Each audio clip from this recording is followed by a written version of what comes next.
Actually, okay, TJ, I have a story for you. It's related to GEM and it's related to the knee. So I'm going to tell it while we're waiting for everyone to come into the room. Um, so about 3 days ago, I get a phone call and it's someone who lives in Vermont, USA. So this is like, I don't know, 2,000 miles away from where I live. And they said, "Hey, is this Dr. Ford?" I said, "Yes, this is Dr. Ford. How can I help you today?" They said, "I live in Vermont. My name is Elizabeth, and I saw the lecture on saphenous nerve on YouTube." She said, "And I think this is my diagnosis." I said, "Okay." She said, "I've seen so many doctors, so many physios, so many chiropractors." She said, "And my symptoms are there. Sometimes they change a little bit, but they seem to be just getting worse."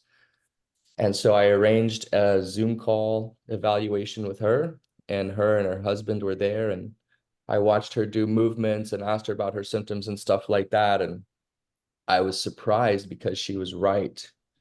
She does have saphenous nerve problem, and obviously like low back, pelvis, and stuff like that.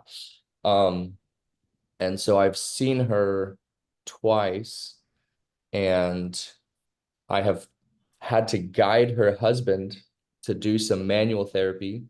So I taught him over Zoom to do thoracic manip, hip long axis distraction manipulation.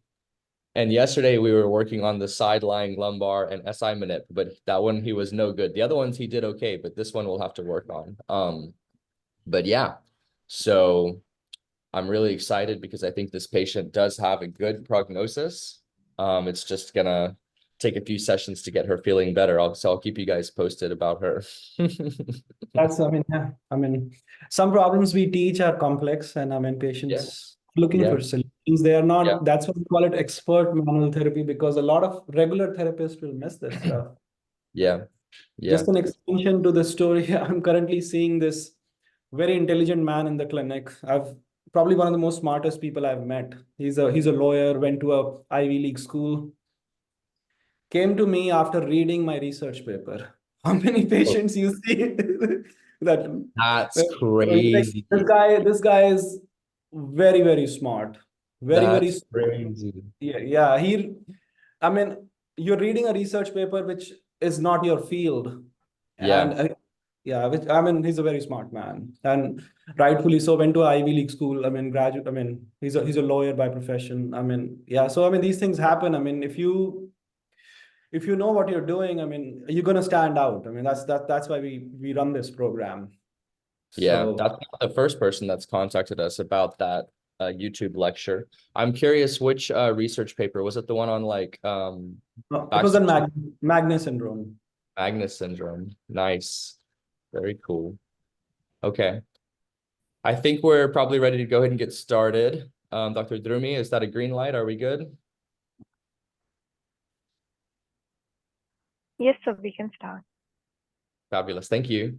Okay, everyone. So welcome to this GEM lecture. It's going to be a 1 hour lecture about the knee. We're going to talk about knee osteoarthritis, and then we're going to talk about some of the differential diagnoses for knee pain.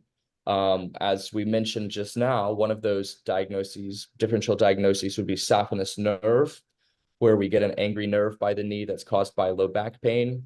And so we're going to introduce a variety of differential diagnoses that are in theory, like conceptually, they're easy to understand, but in practice, so many doctors, PTs, chiropractors, acupuncturists, naturopaths, whatever, so many professionals miss some of these diagnoses in this concept, in this world of regional interdependence, where um, something can happen in the low back and it can cause pain in the hip, in the groin, in the knee, in the calf, in the foot, in the toes, underneath the foot or whatever. Same thing in the arms. We treat carpal tunnel syndrome, but 80% of that is a problem in the neck. And so I'm Dr. Fort, Dr. Steve Fort, and this is Dr. Singh. We are both American trained physical therapists that grew up overseas. Dr. Singh grew up in India, and I grew up in Zimbabwe and Southern Africa. but we've received our training in the USA. And for both of us, the entry-level physiotherapy degree was not enough. It was very easy to see when working with other patients. It was very easy to see. And fortunately, I think that both of us were exposed to therapists who had attained a higher level of training. And we could see very clearly that they were better at what they did. They were able to treat patients better, get complex patients better. I was working with a patient one time for 6 sessions. He had pain by his shoulder blade. And after 6 sessions, I did not even touch this man's pain. And we were doing all the stretches and exercises, all the modalities you can imagine. And I called over this person who was a fellowship trained orthopedic specialist from the US. And she talked to the man for about 10 seconds. She diagnosed his pain. She laid him on his back. She popped his rib, and the guy got up, and his 8 out of 10 pain constant became a 0. And he came back the next session and his pain was gone. And I said, I have to know what she knows.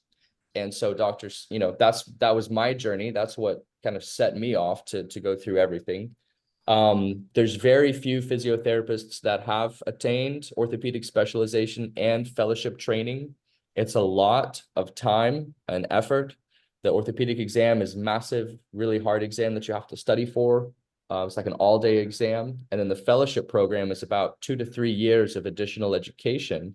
And then working with someone for 440 hours who is scrutinizing every decision, every exercise, every technique. Why did you do this? You could have done this better. What does the research say about this? And so basically you're molded into the best of the best. And so after this, Dr. Singh and I decided to start doing some teaching. We've been doing some teaching with GEM. Our teaching online has touched people from more than 70 different countries from all over the world. We teach in person as well, in USA and in India. We'll be coming to India, in fact, in April for our next hands-on. We'll do a week in New Delhi and a week in Mumbai.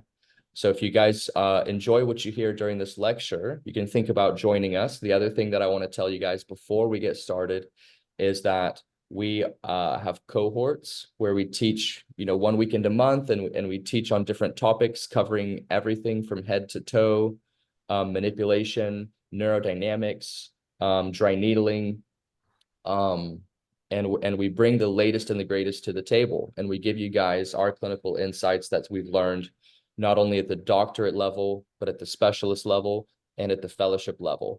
And I think in a minute here, after I introduce Dr. Thrifty, I'm going to ask her to comment on how she finds, because she's there in India, how she has experienced GEM versus other continuing education outlets in India, because she's heavily certified. She's done a lot of different things with different companies, national and international, there in India. And we were talking to her a little bit. TJ was talking to her a little bit, and she was like, yeah, what GEM brings to the table is far superior. So, but without any further ado, let me introduce Dr. Thrifty to you. So hello everyone. Like I've said this to teachers before too, I have done certifications from, I have done many courses in India. Many means nearly all the courses. If I say, it will be also not wrong. The thing was, after when we get enrolled in course, it is 3 days, 4 days, or a week course. They will teach the techniques, but they never focus on what is the clinical reasoning or what will be the diagnosis. If I remember a statement from a chiropractic course, it was like, if you're manipulating it in one direction and the pain increases, manipulate it in the another direction. And when I did this course, I actually applied the techniques, and there was a time where many people, they were feeling very good newly, but when some cases came which were really like very complex and their pain increased, I tried the same way, manipulating it in the another direction, and the pain was the same, it was worse. I got so afraid, like if we are doing some treatment, at least it should not aggravate the symptoms. So it's like, what are we checking, what are we assessing? That was my question in my mind. And for a time, I stopped practicing manual therapy. Like I was doing these courses since I was in my UG final year related to manual therapy because I was very much interested in manual therapy. Then during COVID time, I came across some free lectures of TJ sir. And when I heard his lectures and also there were some tests after lectures and only then you used to get the certificates. So when I started doing that lectures, I came to know where I was actually going wrong. After doing a number of courses which are actually technique based or treatment based, the thing that we were lacking is the clinical evidence and the assessment, a proper assessment. What we learn, I think it is a bit basic level. When there are some complex cases, you need to know a lot of things. And even in the free lectures, sir gives so much things to learn. And I started applying it, and the results were fabulous. That time I decided to join sir, and I did his course. And since then, I'm joined with Gem. And the experience, I will say, I have changed my clinical, the way I practice in clinic. So now I will assess all the thing. Even if patient is coming, so today our topic is knee joint. Even if patient is coming for knee pain, I will assess up the chain, down the chain, and then I will decide what we have to do and what not. So as our lectures topic, knee joint, can there be any different causes? We'll be explaining this further in the lecture. So let it be a something like you should know. It will open your eyes. Thanks, Thrifty. We're excited. Do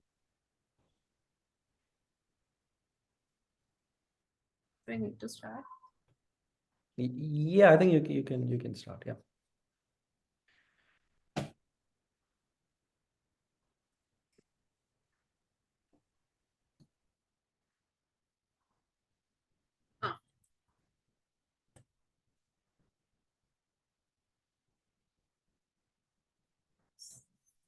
So Steve, so you will be introducing something.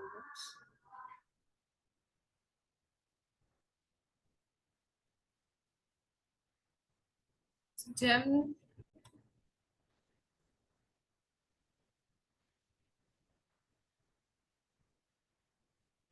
All right. Sorry about that. Sorry about that. I got muted. I couldn't get unmuted. Yeah. All right.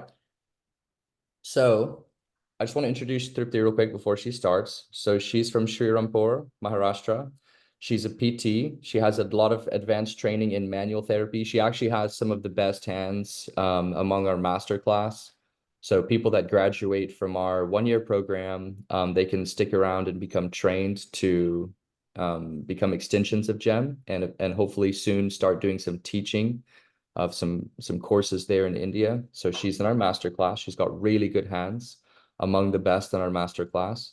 7 years of experience. Obviously, she's certified in a lot of things: manual therapy, dry needling, neurodynamic solutions.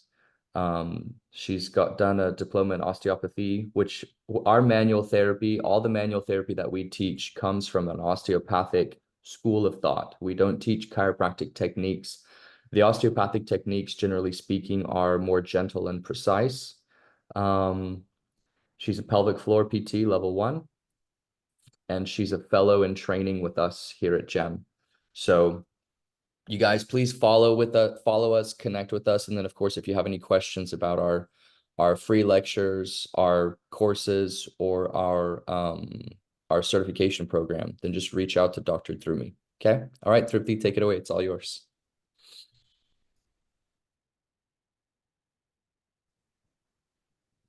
There you go. my topic is like knee osteoarthritis, only cause of knee pain. So the topic name itself says, is the OA knee only cause of knee pain? Whenever we see in our scenario, when patient comes to us and patient is above 40 years of age, like if patient is coming with knee pain, we will see there is written always like there is osteoarthritis changes, degenerative changes. Is this changes causing the knee pain, or there is something that we are missing? If I say recently, I have 2 to 3 days back, I saw a lady patient age 36 years. She came to me with knee pain and she was diagnosed with ONE. So is this age group actually ONE or there is something else that's going on that we don't know? So first we will start with some basic about knee joint complex. Knee joint is made by, like, it is combination of two joints, that tibiofibular joint and patellofemoral joint. Tibiofibular joint, which is a hinge type of joint and has 2 degrees of freedom. The distal surface, like, so I have the femur. Distal surface of like femur, it is convex, and the tibia, it is bit concave. These two bones make the tibiofibular joint. They are the main weight-bearing joint of the knee complex. Second is patellofemoral joint, which is a modified type of plain joint. It is made by patella and the intercondylar groove of the femur. So this is the groove. As we can see, the lateral facet is little bit more prominent and bigger than the medial side. It actually prevents the lateral gliding of the patella. Then comes the ligament, which provides stability to the knee joint. ACL, PCL, MCL, LCL. ACL prevents the, like, okay, I just use. ACL prevents anterior translation of tibia on femur. PCL prevents posterior translation of tibia on femur. Then MCL, it will prevent the valgus forces. And LCL will prevent the varus forces, the lateral translation. Menisci, they act as a shock absorber, increase the stability. As we know, the tibial surface are, like, they are concave, but they are little plain, not a complete shallow. So it provides more stability to the joint, meniscus. It distributes the axial load, absorbs the shock, and provide lubrication and nutrition to the joint. These are the muscles of the joint, which every one of us are aware of.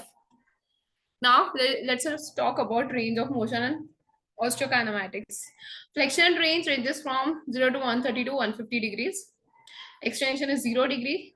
When it's like lateral rotation is more than medial rotation. The combination of lateral rotation and medial rotation is 0 to 45 degrees.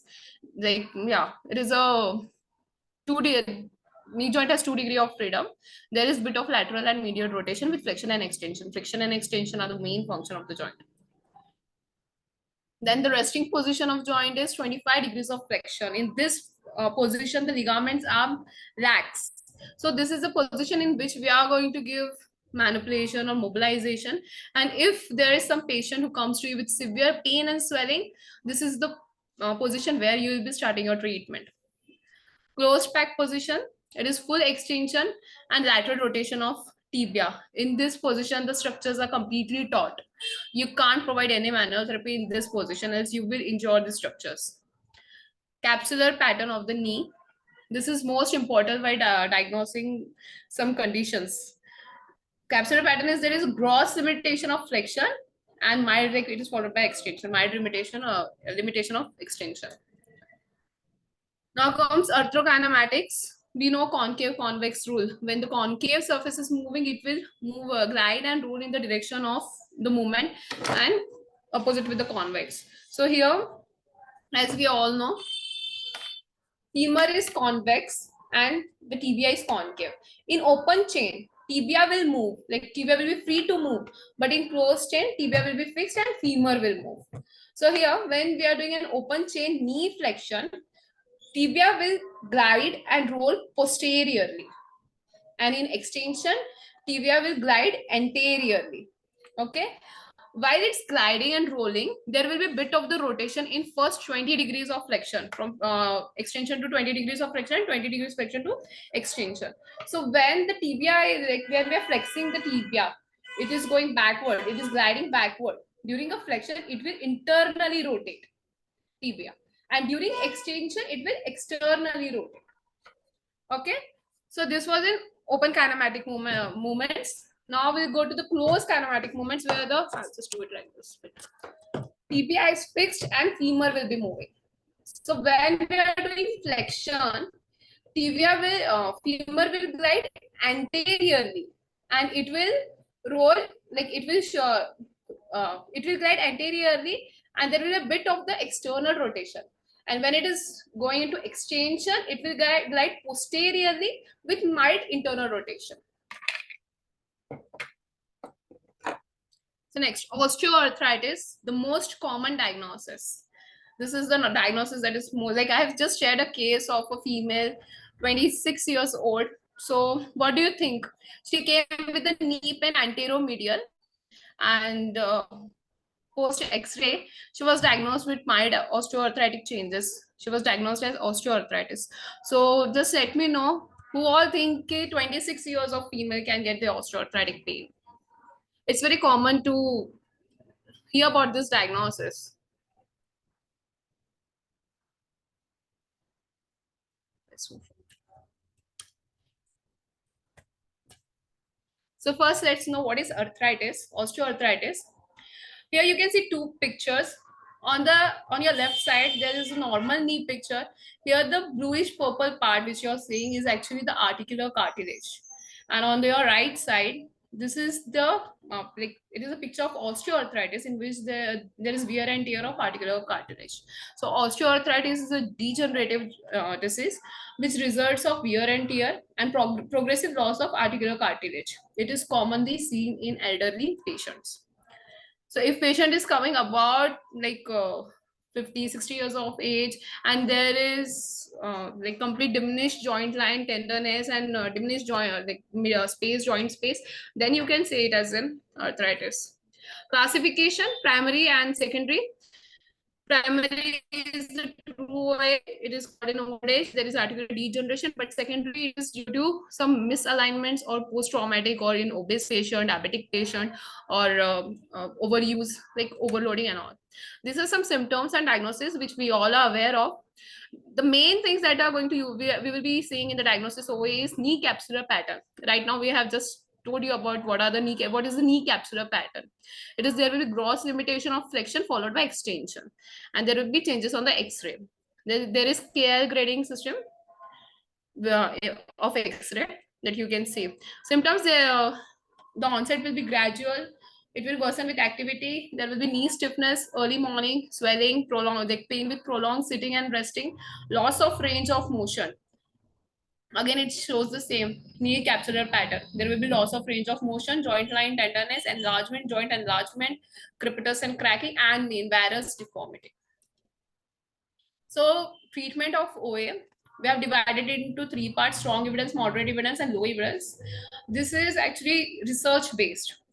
Manual therapy, NSAIDs, topical NSAIDs have strong evidence, and canes, braces, so the things that are just reducing the weight from the joint have the moderate evidence, but massage, laser, acupuncture, and all the modalities, they are having low evidence. But is the OA only cause of knee pain? So like we have discussed the case. Let me tell you what, like the lady patient which came to me, she was having anteromedial pain, and if we say she gave the history of back pain. On assessment, it was found she was having anteriorly like symmetrical torsion of pelvis. So is that up the chain that can cause her knee pain?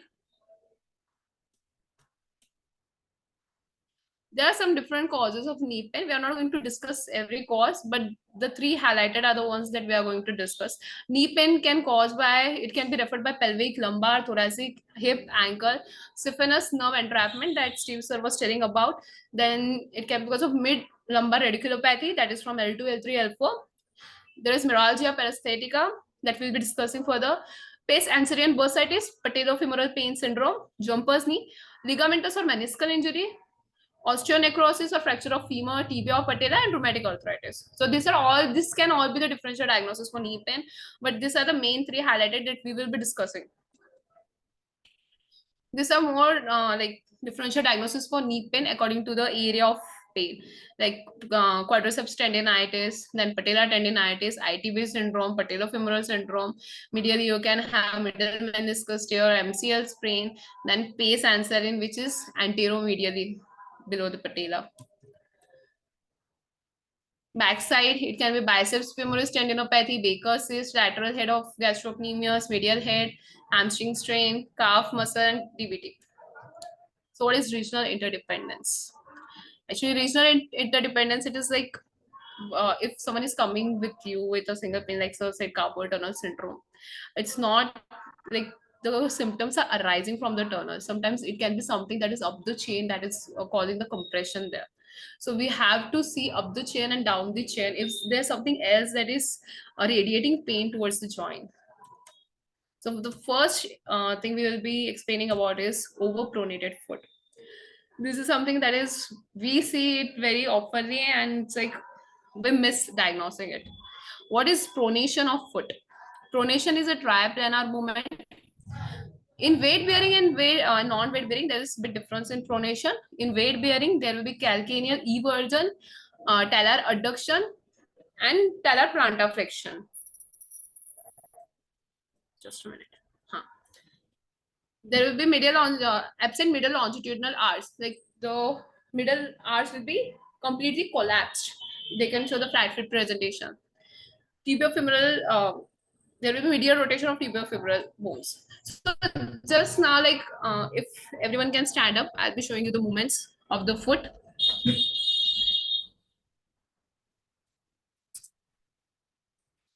If anyone wants to just see, you can just get up and see these movements. Like you can feel it on yourself, only then you will be able to understand it in a better way.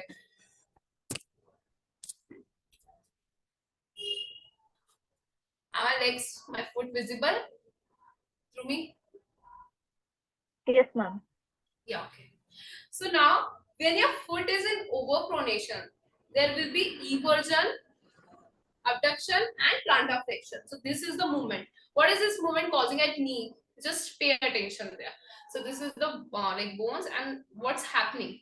You can stand up and feel it on yourself. Your COG shifts medially, which is causing a lot of pressure on your knee joint and the medial knee main. So it can cause the middle knee pain or knee joint pain.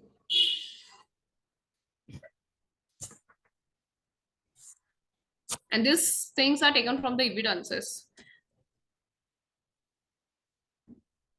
Right now, we have just seen, like after when we are pronating our foot, when we are exaggerating the pronation, also at that time, we can feel our knees moving inside. It is translating medially.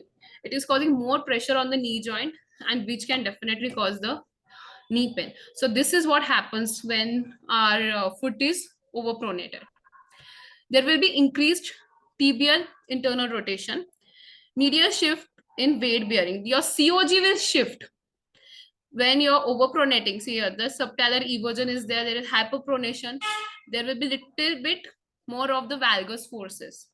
So your COG will shift inwards, which can directly put more load on your knee joint.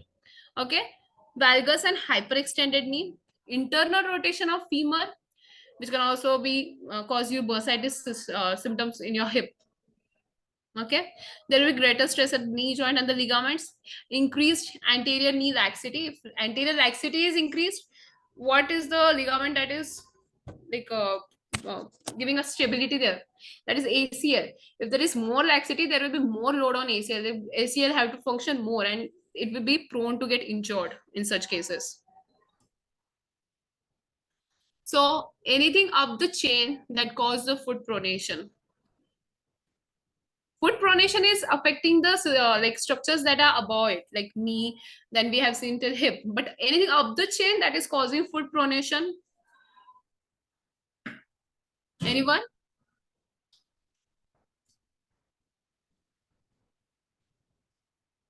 Could you please explain it? You can pin my video. I'll just show you once again what is overpronated.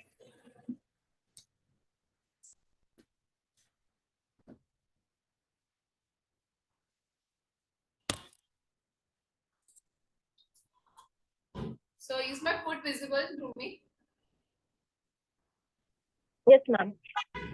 So what is pronation? Firstly, there will be eversion. Okay, this is in weight bearing position. So there will be adduction and plantar flexion of the talus. Okay, so this is the movement. If you can just see my knees, this is the movement, and at the foot too. This will be the position of your foot. There will be complete collapse of medial arch. You can just get up and just feel this movement. You just collapse your middle arch. You can feel the movement in all your joints, how it's moving. Okay, so this is the overpronation, which will be causing medial stress on the knee, and like your middle arch will collapse completely.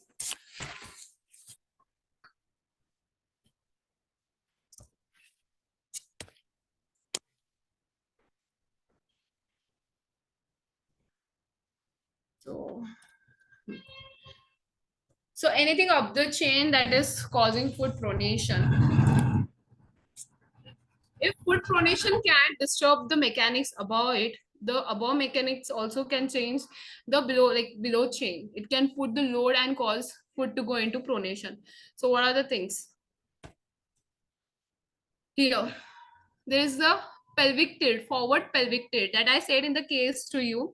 The patient was presenting with symmetrical dysfunction, symmetrical torsion, that is the forward anterior innominate, which we say in our language. There was anterior innominate of pelvis, which was causing load on her knees. What will happen when there is forward pelvic tilt? The hip will internally rotate, which will lead to internal rotation of leg. When both the things are internally rotating, there will be more of the valgus forces on knee, causing the knee pain, and also there will be more overpronation of the foot. Okay. So definitely compensation can come from the pelvis. In this case too, when we treated the back, I think it was in the one setting, her knee pain was like reduced a lot. And later on she was like, I was having back pain since long, and now like her back is hurting now. It's 3 days and we are treating her back, but her knee pain has been subsided. Now, a second case and second condition that we are going to discuss is Meralgia paresthetica. Okay. So what is Meralgia paresthetica? It is like symptoms that occur when there is some compression on lateral femoral cutaneous nerve. It is a mononeuropathy. What is mononeuropathy? Now, mono means single, and just the single nerve is involved. Okay, and that is lateral femoral cutaneous nerve. Someone please tell me the nerve root of lateral femoral cutaneous nerve. Let's see if you're active.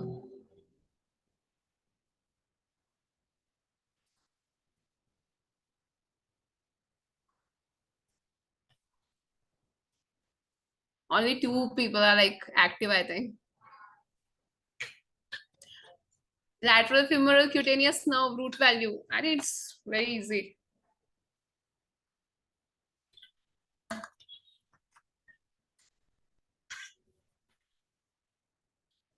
It's L to L3. So lateral femoral cutaneous nerve comes from L to L3. And we'll see it's the way like its root in the further sides. But this is the area when it is compressed, or if there is any compression on the nerve, this is the area where it's going to cause symptoms. It is the anterolateral part of your thigh. It's like, if I see you, it's this part. This part will be affected completely. So lateral femoral nerve is actually sensory nerve. So the symptoms that it will cause is the sensory symptoms. What can be the symptoms here are numbness, tingling, paresthesia, burning, and sign of nerve impingement. There are 2 branches of femoral nerve, lateral femoral cutaneous nerve, that is posterior branch and the anterior branch, and both supply this sensory area, anterolateral thigh. So now this is the course of the nerve. This nerve comes from L to L3. It runs lateral to the psoas and over the iliacus. Then from here, it will go under the inguinal ligament and then run around the sartorius. So this is the nerve course, and this is a common area of compression that is below your inguinal ligament. So what is the course of inguinal ligament? What is its origin and insertion? Write in the chat box. Anatomy of inguinal ligament, origin and insertion. This is the thing that will help you to correlate with what we are trying to explain you.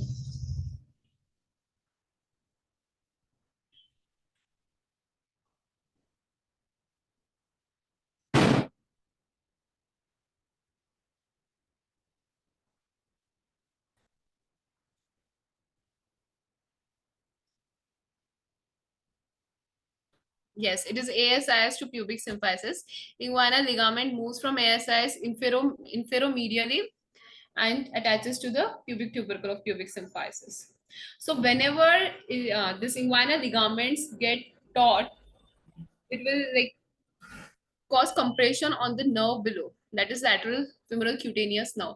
So what are the dysfunctions that can affect your inguinal ligament?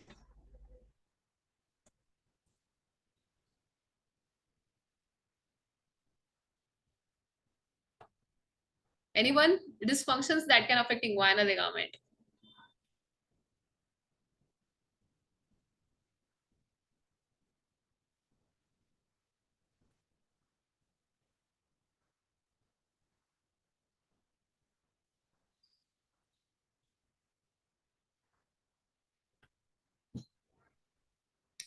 Yeah, everything that you said, pubic dysfunctions, this all can cause irritate the nerve, lateral femoral cutaneous nerve.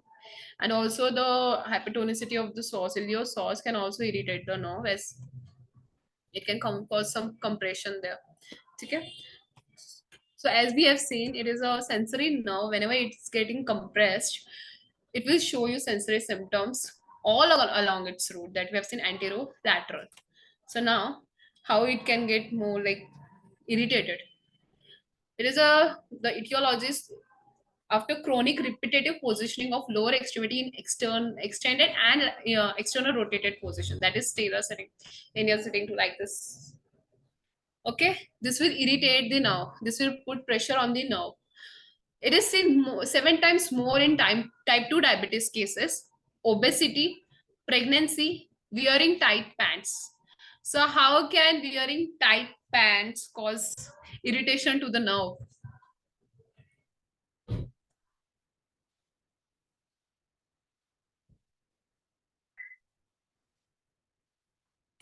So whenever we are wearing tight pants, there will be compression in this area. Will be like it will cause some compression here that can affect your nerve. Also your corsets that you're using, it will affect the nerve. Okay. So now let's see this chart.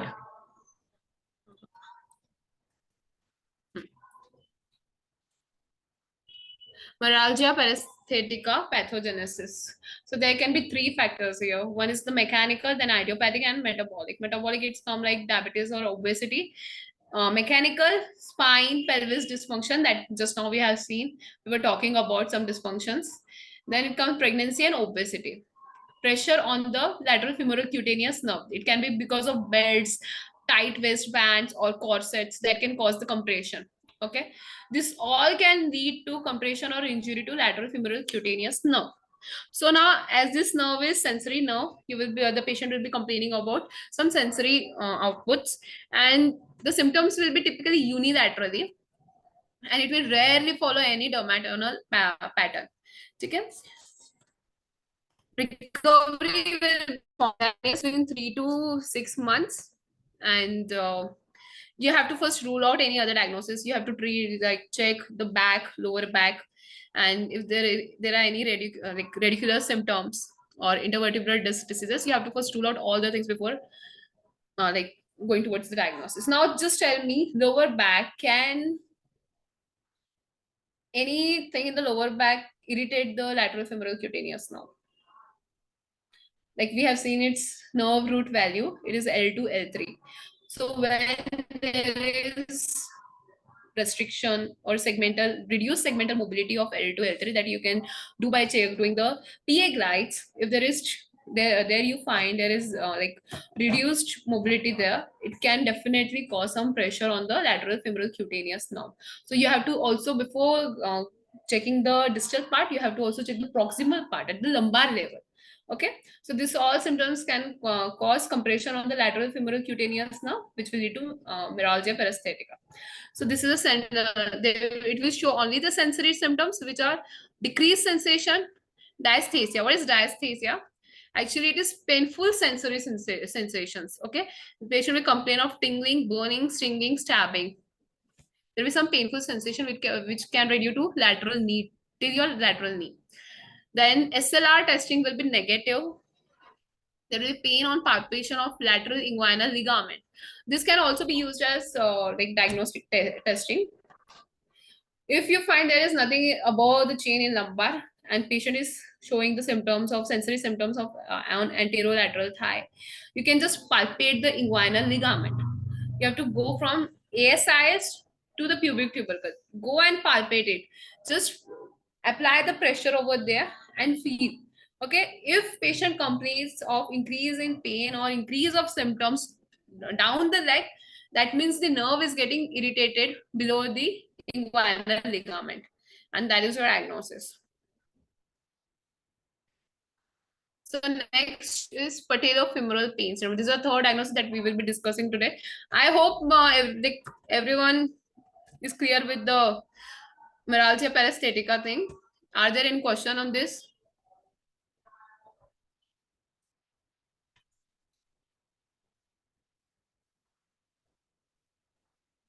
Okay, so we go for the next one.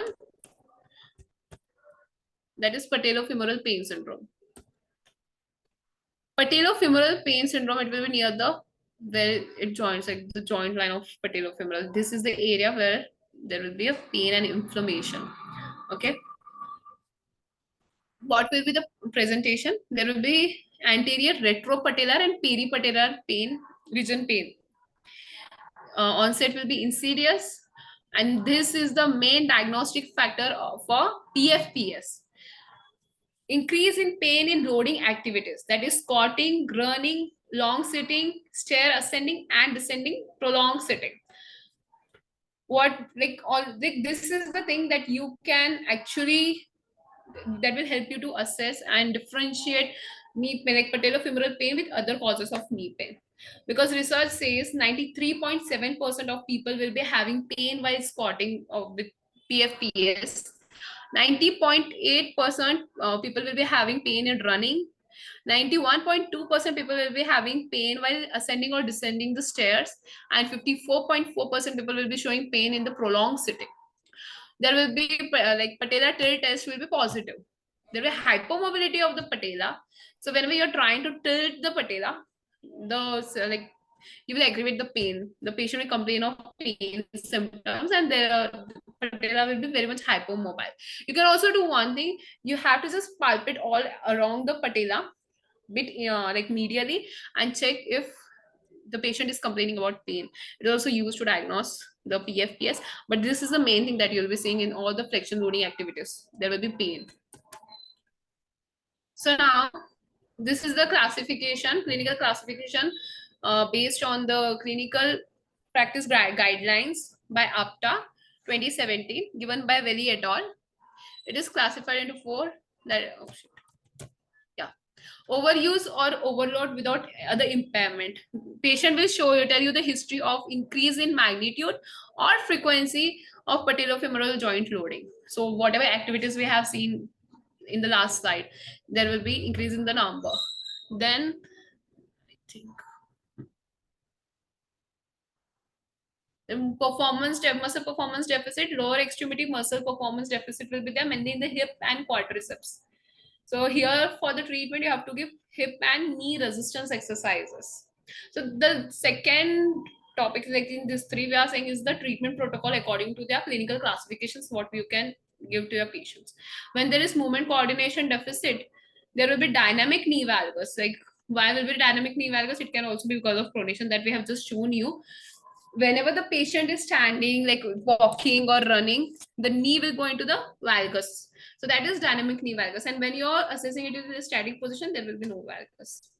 So in such cases, you can give gait retraining and movement re-education. You can ask patient to stand in front of mirror and have a walk, and you can train them. Ki this is the correct pattern of your walking. You don't have to bring your knee inside, or you have to try to control your musculature, and you have to like don't adduct your legs. We'll be seeing this even further, like in further sites.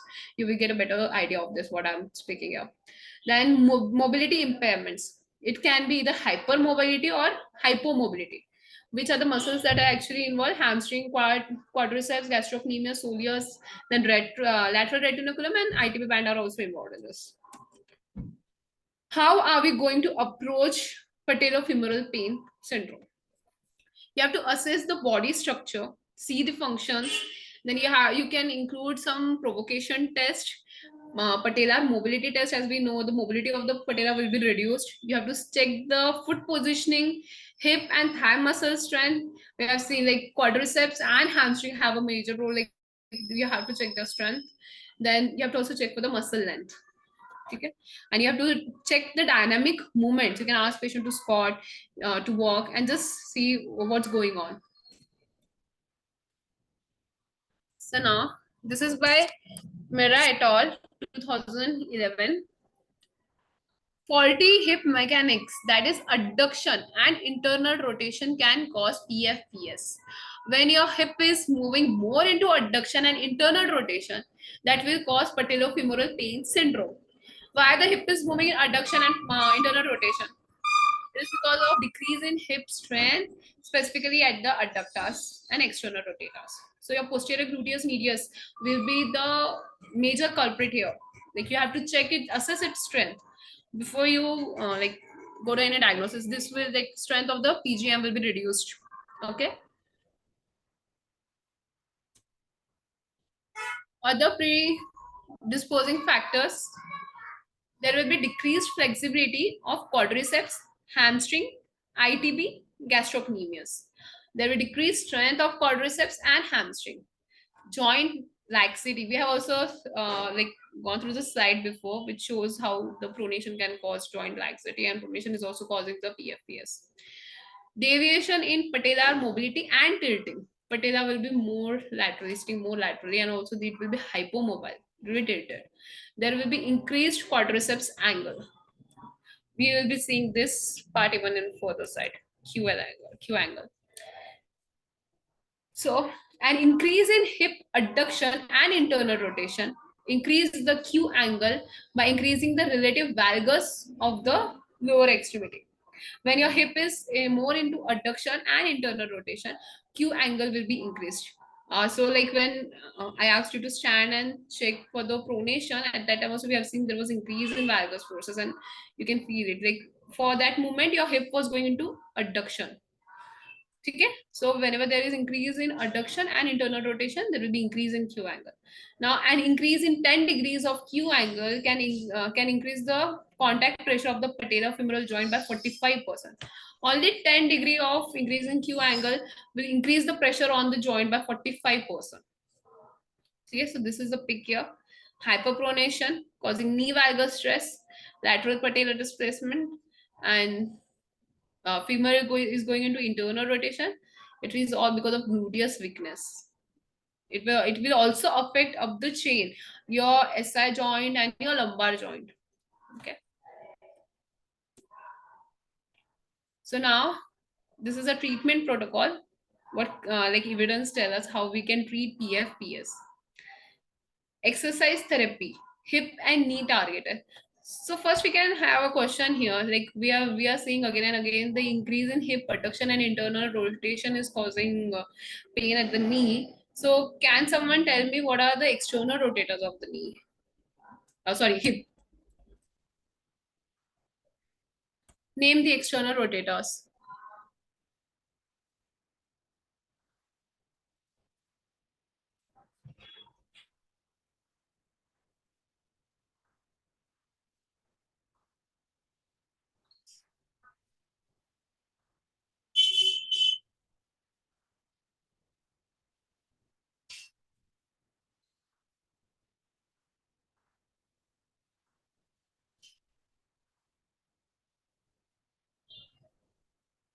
Good.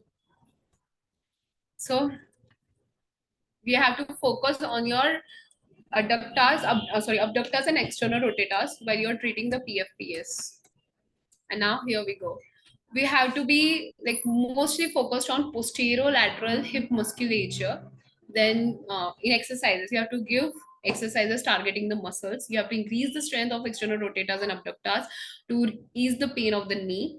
Then you can give knee weight bearing exercises, that is resisted squats, non-weight bearing exercises, that is resisted knee extension, that we are giving to our patient with therabands or weights like mere therabands.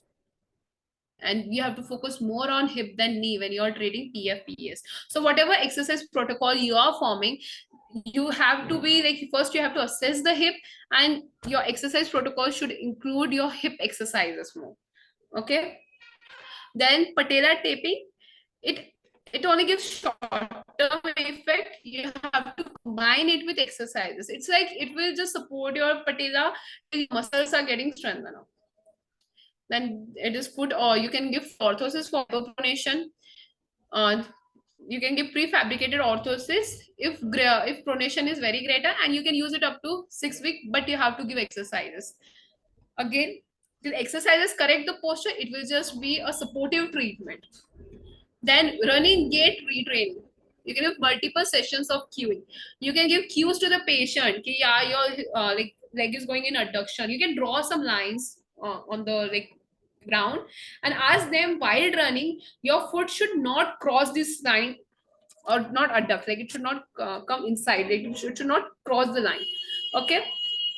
You can draw some like you can use some mats. I think there are some mats too for that, or some foot drawings, and you can ask them to do the activity. You can also give them mirrored training. Then blood flow restriction training plus high repetition knee targeted exercise therapy. So what is blood flow restriction training? In this, actually, you are restricting the blood flow to the involved muscle. So, post surgery, you can restrict the blood flow to the muscle. So, example, quadriceps. If you're restricting, if you're putting a tight tourniquet or a band across your quadriceps, there will be blood flow restriction. What will, like, how it will benefit you? Any low grade exercise that you give in this like with blood flow restriction, it will show great impact on the muscle. It will be very like a high intense exercise for the muscle if you're restricting the blood flow. It is mostly used in post surgical patient where we can't use like we can't give heavy exercises, so we can use these techniques here. Then manual therapy, do not use as a stand alone. You're correcting the structures and you're not giving any exercises. Is the correction, like, is that correction going to be maintained? Not at all. You're not strengthening your muscles, then the overpowering muscles will again tend, like, they will tend to move the like bones in dysfunction. So you have to give exercises to target the weaker muscles here. Okay. Patient education. You have to educate the patient on load management and body weight management. Use combined interventions. What are combined interventions? Like you can give exercise with manual therapy, with taping, or like use 2 or 3 treatment protocols. Don't be stuck to one protocol. If you're only using one thing,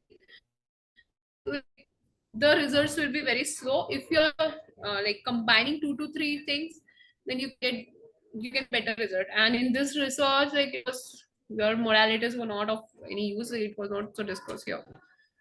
Then comes Syphus, our third diagnosis of the day. Syphus nerve entrapment. Dr. Steve sir gave some highlights about it in the start of the lecture. This is the course of Syphus nerve. It arises from L3, L4, cutaneous nerve of femoral, like it is the largest terminal cutaneous branch of femoral nerve. It arises in the thigh and descends to the adductor canal. It moves through the adductor canal and continues to the ankle, joint, and foot. Syphus nerve provide the intrapatellar branch. This is the branch which is more commonly involved in syphus nerve entrapment, and several cutaneous branches. Main function is to provide sensory supply to the prepatellar skin and the skin of the medial side of leg and foot. So in this presentation, we have seen both the branches of femoral nerve. The first one was lateral cutaneous branch, and this is the lateral femoral cutaneous branch, and this is the cutaneous branch of L3 L4, that was L2 L3, that was causing Meralgia paresthetica, and this is the Syphus now entrapment. Features will be, it can be entrapped in multiple location, most commonly intrapatellar branch. Tinner sign will be positive if you are tapping in the course of the nerve, like suppose this is your patella, and yeah. So this, if you see, here is the patella, like this. If you are tapping medially, inferomedially, there will be like symptoms will be recreated. Patient will complain of numbness and burning or stabbing pain. Then there like these signs are positive for Syphus nerve entrapment. You can do modified sum test. This is the position for modified sum test. You have to ask patient to lie on one side, then flex the knee, abduct, and extend the knee. If there is reproduction of the symptoms, it is positive. Dr. Steve Sir has taken a lecture of 1 hour on this Syphus nerve, medial knee pain, Syphus nerve entrapment. This is the Google link. You can please go and go through the lecture to know more details about Syphus nerve. This is one of the most mysterious knee pain. Like you can, like many times people will come to you with Syphus nerve entrapments, and they will be like, oh, it's a OA knee. Or post surgeries also, they will show signs of Syphus nerve entrapment. So you can treat it by very simple techniques, which are explained in the lecture too. So now, any questions?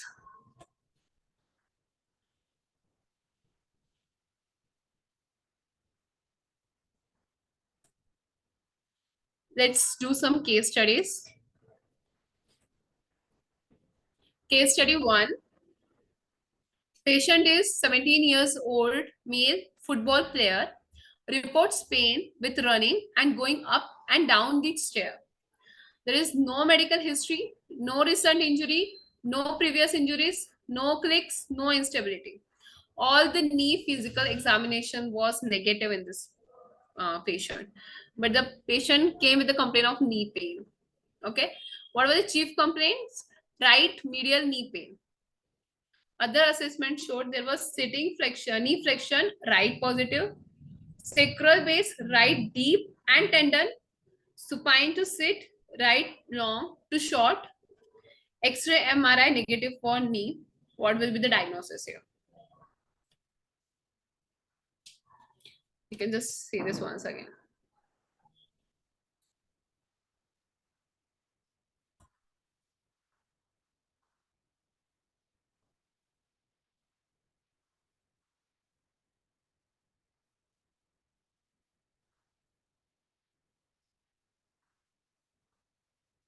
Pain is not coming from knee. Like we have checked the knee test and it is negative. But there is knee pain. So what's the reason?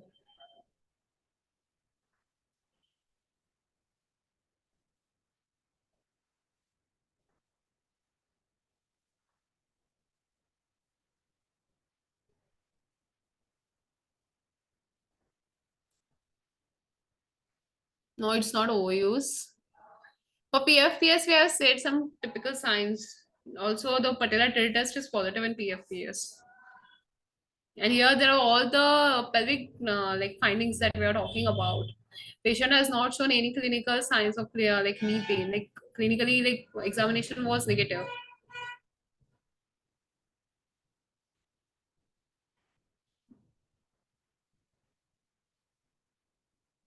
Jumper's knee not. It is like jumper's knee. Typically, it will be the like pain and tenderness on the patellar tendonitis, like patellar tendon, inferior pole of the patella.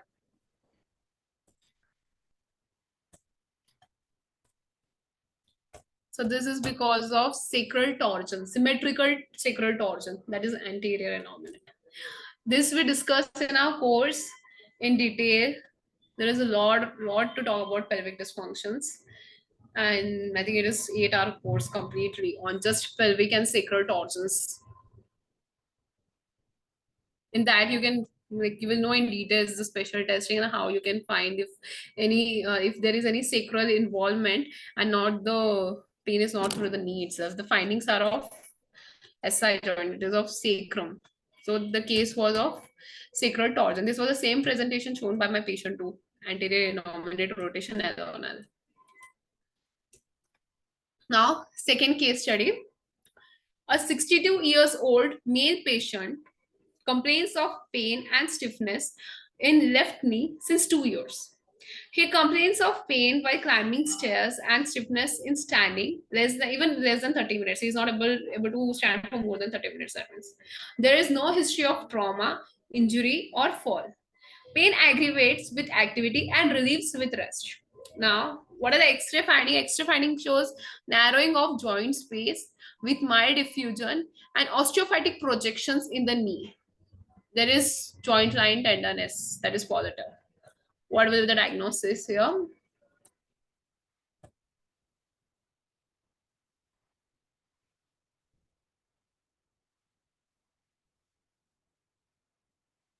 Yes, this is OA case, osteoarthritis of knee, typical osteoarthritis case.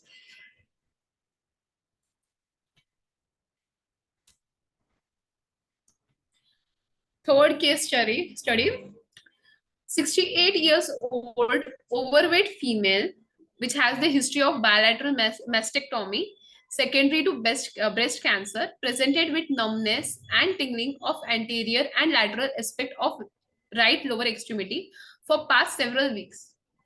Patient stated that she spends hours of day knitting on the couch, in which she tucks her right foot under her buttock and keep her lower extremity flexed and externally rotated.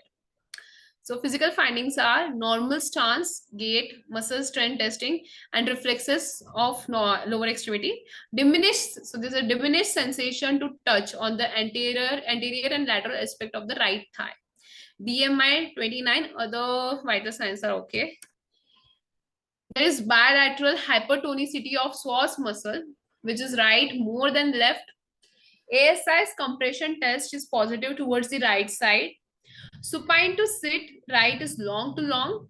Sitting, right positive. Sacral base, right deep. Ala prominent on right. What will be the diagnosis?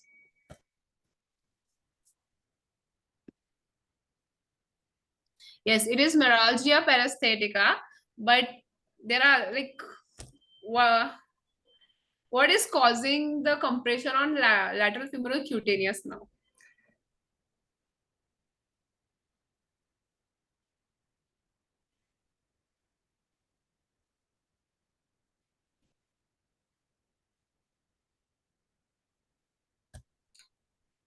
How can we diagnose it? Meaning there is ASI's compression test is positive. And there is hypertonicity of psoas muscles. Hypertonicity of psoas muscle will cause some compression on the nerve. So it's Meralgia paresthetica. Thank you. So Nice, very well done. thank you so much. Thanks for putting in the hard work.